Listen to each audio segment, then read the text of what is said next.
discussing the most important concept of Kubernetes. And that's true. There's a steep learning curve to getting up to speed on doing Kubernetes. We have a few go-to links that we like to share with customers. I can share those too. I just got to look them up here.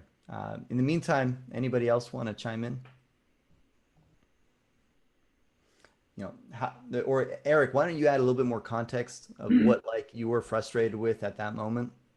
Uh, Fortunately, I happen to be frustrated with something very similar right now. It's ingresses. I'm upgrading Nginx ingress to ingress Nginx and running into a bunch of weird stuff.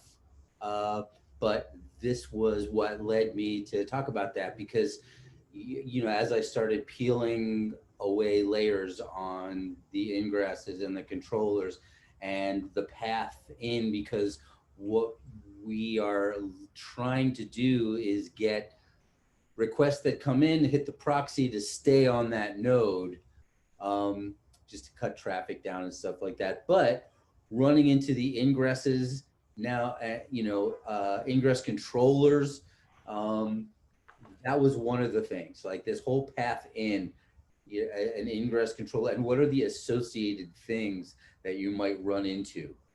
That was the specific source of frustration at the time. I'd like to Yeah.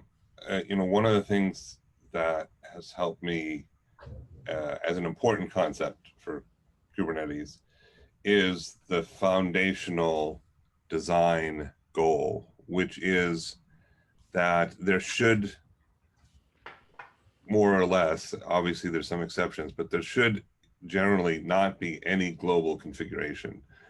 That every application is a complete package that specifies everything that it needs, so that there's no other requirement for the cloud operator, the DevOps team, to make any adjustments anywhere else other than deploying this application bundle of resources. So the application asks for how much memory it needs, how much disks it needs, what kind of network ingress it needs, if it needs certificates, if it needs DNS, whatever it needs, all the configuration is bundled in that package. And the rest of the architecture is designed to be responsive to these requests, which is why you have some of these inverted kinds of things like your ingress controller. Yes. That's a good high level, thing to keep in mind. Thanks. Yeah, and I posted some links here. One of them is actually a link that Jeremy discovered some time ago that really helped him get up to speed on it. I struggle a little bit with it because I've been working with this for a very long time now, and I forget some of the pain points of getting started with Kubernetes. So I think learning from somebody else who's gone through it recently is probably going to be the most adept at sharing how they did it.